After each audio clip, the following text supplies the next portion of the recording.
True story, my boss bullied, harassed, kidnapped, and eventually threatened me.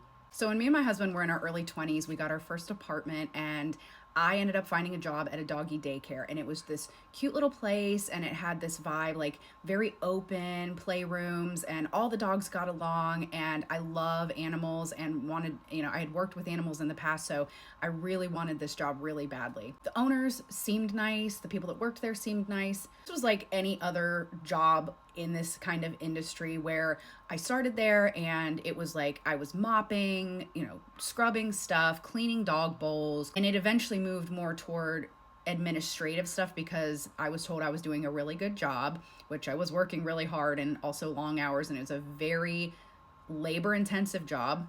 My role moved more towards like front desk, upselling people, keeping their dogs in the kennel when they go, away out of town, those kinds of things. So I felt like I was doing such a good job and I'm quickly moving up. I befriended a couple of the younger people that I was working with, and we were hanging out after work, and it was great. I want to note too that I was also told when I first started working there to steer clear of the groomer. I was told that she was drama and she was mean, she was a bitch, that she was problematic and they were looking to fire her. So to just pretty much steer clear of her unless I kind of wanted to mark on my own name.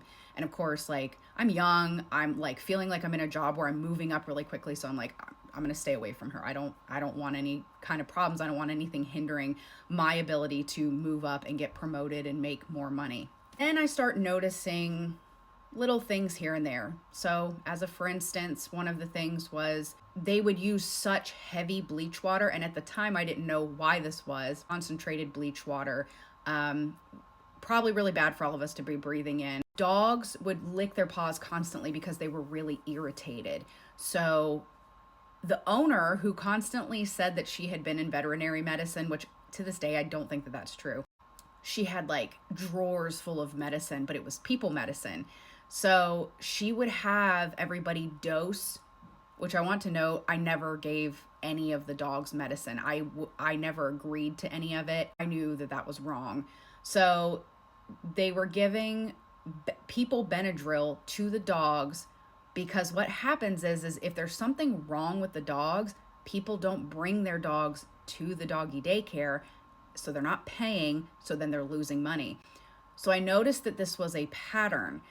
If the dogs had diarrhea, she would have like her work cronies shove like anti-diarrheal medicine down their throat. But it was all people medicine. I'm not a veterinarian, so I don't know which things are okay for dogs to take and not, but like I would think if you had been in veterinary medicine, you would have like prescription bottles. And also, I would never be okay with someone giving my animals medication without telling me. If something's wrong with my animal, you need to tell me, especially if I'm paying you money.